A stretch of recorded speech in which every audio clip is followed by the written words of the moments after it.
Power doesn't belong to the loud. It doesn't belong to the angry. It belongs to the one who does not move when provoked, who does not flinch when tested, who does not bend when the world presses against him. That man is rare. That man is feared. In this video, you will learn 10 iron laws of indifference laws that strip you from the weakness of the herd and forge you into something colder, sharper, untouchable. The average man will collapse under insult, drown in opinion, burn with rage, and cling to ghosts. You will not. You will master silence, set boundaries of iron, turn criticism into fuel, and let go of every chain that does not serve your rise. This is not philosophy for dreamers. This is a weapon for rulers. If you practice these laws, you will no longer live at the mercy of others. You will command yourself. And in commanding yourself, you will command everything else. If you are ready to step fully into this discipline of kings, to live calm, cold, and untouchable, while the weak tear themselves apart, subscribe and claim your place in the doctrine of indifference. Law 1. Do not let words define your worth. Most men are slaves to words. A single insult cuts them open. A careless remark shatters their confidence. A whisper of gossip poisons their mood for days.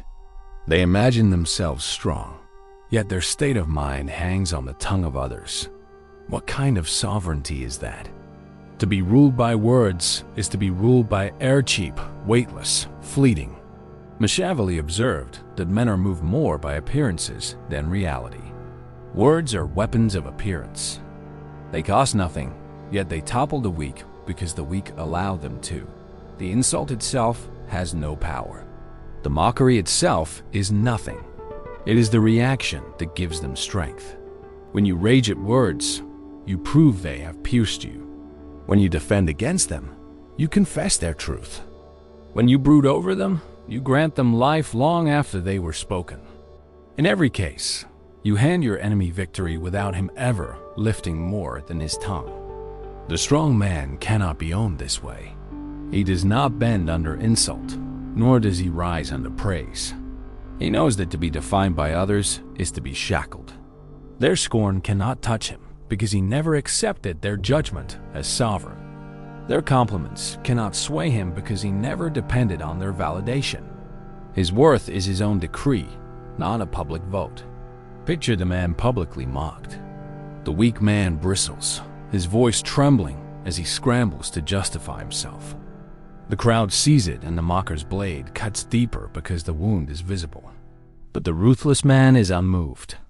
He lets the insult hang unanswered, his face carved in stone, perhaps with the faintest smile of disdain. Instantly, the balance shifts. The crowd sees it too. The attacker looks desperate, grasping for attention, while the target stands untouchable above the noise. The insult collapses under the weight of indifference. Machiavelli knew that rulers survive not by being loved or hated, but by appearing beyond the reach of petty attack. Words cannot topple a throne unless the ruler himself trembles before them. Indifference is the shield that makes you invulnerable. Mockery becomes impotent. Gossip turns to noise. Even praise loses its ability to seduce.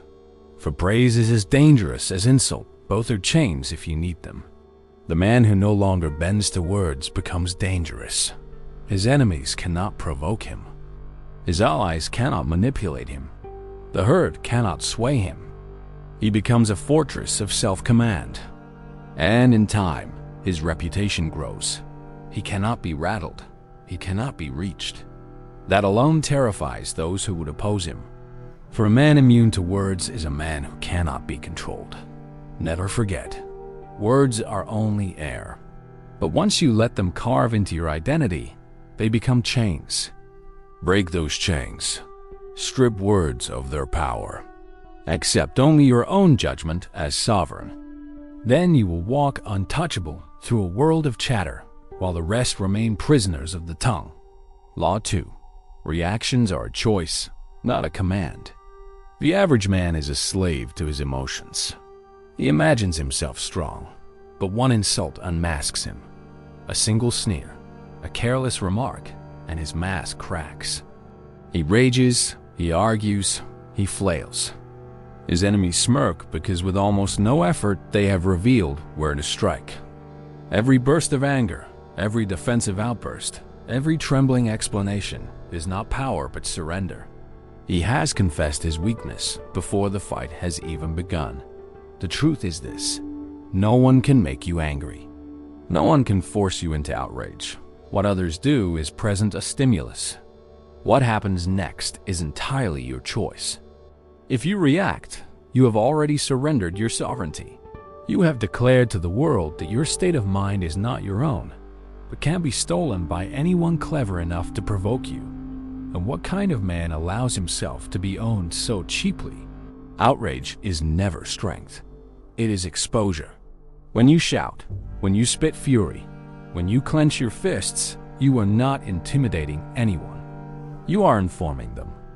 You are handing your enemy a map of your vulnerabilities. He knows now what words break your calm, what gestures cut you open, what tone unravels your composure. You may believe your anger shows that you are dangerous. In truth, it proves that you are predictable, and predictability is death to power.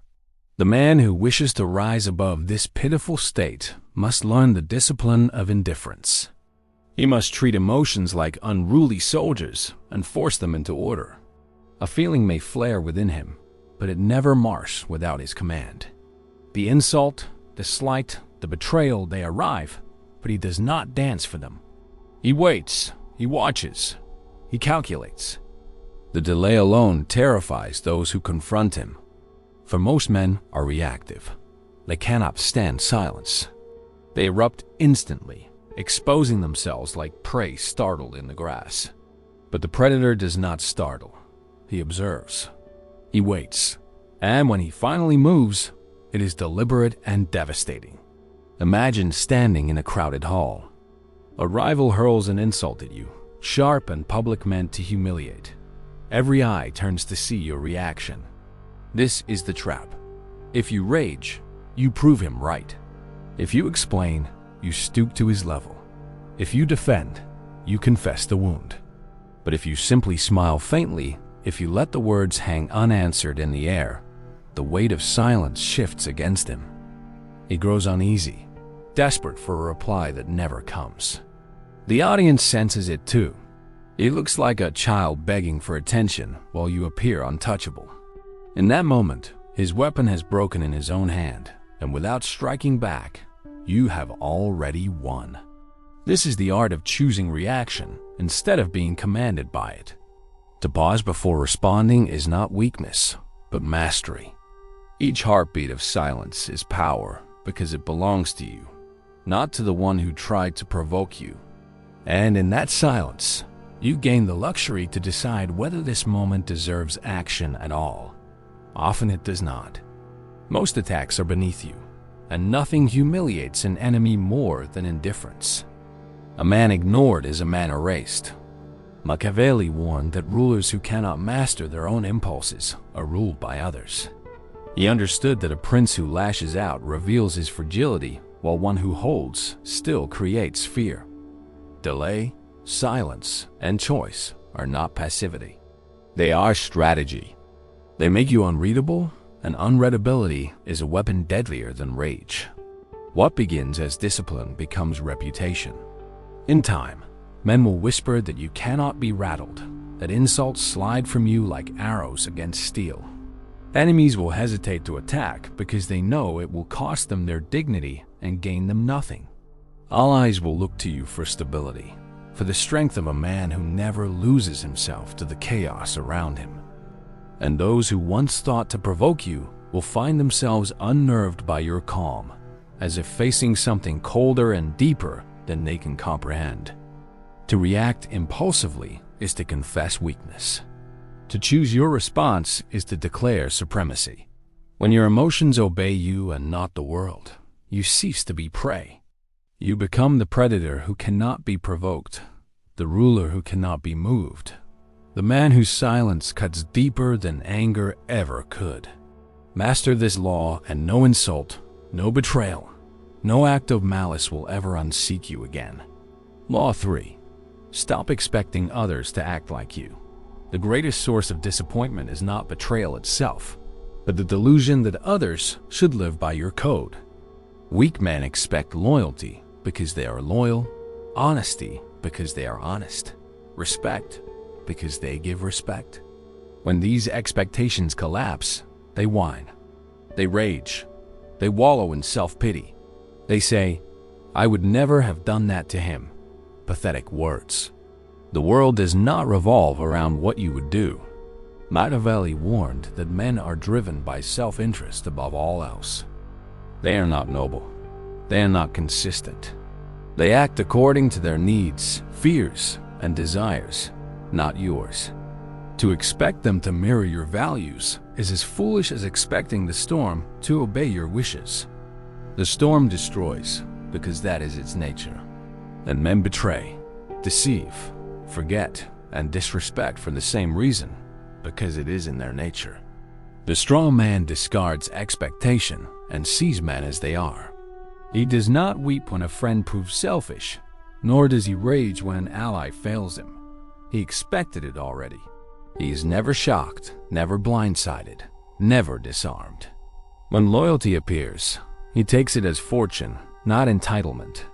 When betrayal comes, he nods unmoved because he built his strength on the certainty that it would.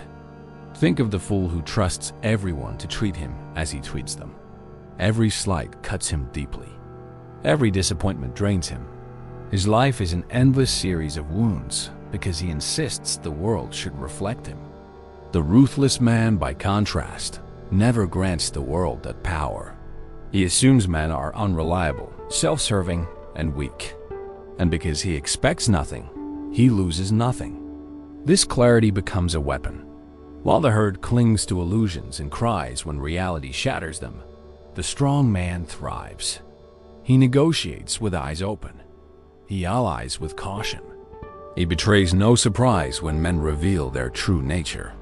His enemies cannot wound him with treachery. His allies cannot weaken him with failure. He's immune because he saw it coming before it arrived. To stop expecting others to be you is not bitterness. It is sovereignty, the refusal to let another's weakness disturb your strength. It is the recognition that their choices speak of them, not of you. Their lies do not define your truth. Their betrayal does not stain your honor. Their cowardice does not diminish your power. The herd cries, "But I would never have done that." The strong man says, "Of course he did." It is his nature. And then he moves forward, unshaken, while the herd drowns in outrage. Never forget, when you expect loyalty, betrayal destroys you. When you expect betrayal, loyalty surprises you. In that reversal lies indifference, and in indifference lies freedom. Law 4. Let go of the need to always be right. The weak man cannot resist the urge to prove himself. He clings to arguments like a beggar clings to scraps, desperate for validation, terrified of being wrong. Every challenge to his opinion becomes a duel of pride. He shouts, he debates, he insists, and with every word, he exposes his insecurity. For only the insecure must constantly remind the world that they are correct. Machiavelli understood this weakness. He wrote that it is not truth that rules men, but perception, and perception can be shaped. To argue, to insist, to win every dispute is to reveal that you are ruled by your ego. Power does not argue. Power does not explain. Power acts, and in acting proves itself beyond debate. The world believes the man who achieves, not the man who insists. Consider the quarrel between common men. They bicker endlessly over trivialities, their voices rising, their tempers flaring. The outcome is always the same. Two men diminished, their dignity lost in the mud of their vanity. Contrast this with the ruthless man. When challenged, he smiles faintly or perhaps concedes with a shrug. Perhaps you are right. He wastes no energy proving himself because he knows reality will prove him in time. And when it does, his silence will echo louder than their shouting ever could. To kill the need to be right is to gain immense strategic advantage. It lulls your rivals into arrogance. Believing they have bested you, they lower their guard, exposing themselves for the kill. Let them think they have triumphed in words. You will triumph in results. Words fade. Consequences endure. The man who must be right wins arguments. The man who is indifferent to being right wins kingdoms. This is not surrender. It is calculation. Every moment spent quarreling is energy lost. Every attempt to prove yourself ties you to another man's frame. To rise above this, you must sever the chain. Let others think what they wish. Let them boast. Let them preen. Let them wallow in the illusion of victory. Meanwhile, you advance silently, ruthlessly, until reality itself bends to you. The masses crave the illusion of correctness. They scream, "I told you so," as if those words hold power. The Machiavellian knows better. Only outcomes matter. History does not remember who was loudest in argument. It remembers who prevailed. Kill the need to be right, and you kill one of the greatest vulnerabilities of men. You become untouchable in debate, immune to provocation, free from the desperate hunger for validation. Your silence becomes heavier than their words. Your calm becomes more persuasive than their fury. Law 5. Protect your energy with boundaries. The weak man spends himself on everyone but himself. He cannot say no, so he bends to every request, every intrusion, every demand. His friends drain him, his colleagues exploit him, his family consumes him, and he convinces himself this servitude makes him noble. In truth, it makes him pathetic. A man who cannot defend his time, his focus, his energy cannot defend his life. Machiavelli understood that power is preserved by control. A prince who gives away his resources freely weakens his state. So it is with you. Your energy is your kingdom. If you let it be plundered by the needs of others, soon nothing remains for conquest, for ambition, for strategy. Boundaries are not selfishness. They are sovereignty. They are the walls of your fortress, and a fortress without walls is an invitation to invaders. Look at the man who is always available. His phone rings at midnight, and he answers. A colleague shifts his burdens onto him, and he accepts. A friend leeches off his generosity, and he complies. He believes he is gaining favor, but he is only proving his weakness. The world quickly learns the truth. He has no guard, no discipline, no respect for himself. And so others respect him no more than he respects himself. Now look at the man who sets limits like iron. He does not rush to every call. He does not allow his time to be stolen. When asked for more than he is willing to give, he declines without apology. His no is firm, calm, immovable. At first, others may grumble, insult, or resent him. But soon they learn his boundaries cannot be bent. And what began as resistance turns into respect. For even those who curse his refusal admire the man who cannot be exploited. Machiavelli taught that appearances matter more than intentions. Boundaries project power. They show the world that your time has value, that your attention is scarce, that you are not another servant waiting to be commanded. And the man who appears valuable is treated as valuable. The man who acts as if his time is worthless will be treated as worthless. Guarding your energy means measuring every demand against your ambition. If it serves your purpose, accept it. If it weakens you, deny it. The herd believes they must please everyone, terrified of being disliked. Let them. You are not of the herd. You are not here to be liked. You are here to dominate. The truth is simple. A man without boundaries belongs to others. A man with iron boundaries belongs only to himself. He moves through the world calm, unhurried, unbroken, because his energy is never squandered. He gives when he chooses, refuses when he must, and in both he rules. Guard your energy as a king guards his treasury, for once it is spent, it cannot be reclaimed. And the man who has nothing left for himself will have nothing left for power. Law 6. Detach from the opinions of others. The herd is fickle. One day they cheer you as a hero. The next they curse you as a villain. Their love is shallow, their hatred fleeting. To build your strength on their approval is to build a fortress on sand. It collapses with the tide. Weak men live for the crowd's applause, trembling at the thought of its disapproval. But in doing so, they reveal the truth. They are not leaders, but beggars. They do not rule. They plead to be accepted. Machiavelli understood this clearly. The opinion of the masses is a tool, not a master. The ruler who bows to it is doomed, but the ruler who manipulates it can wield it like a weapon. The difference is detachment. To care nothing for praise or scorn, to be unmoved by either, is the mark of sovereignty. The herd has wounded him, and because he reacts, the wound deepens. But the strong man smiles faintly or does nothing at all. Their laughter rolls off him like rain on stone, and soon the laughter turns uneasy. For what kind of man remains unshaken when ridiculed?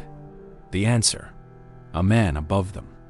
To detach from opinion is not to ignore information. Even insult can be useful. It reveals envy, weakness, or fear in those who hurl it. But it is intelligence, not identity. You gather it, use it, and discard it. You never wear it. You never let it shape who you are. For once the crowd can sway your self-perception, you are theirs.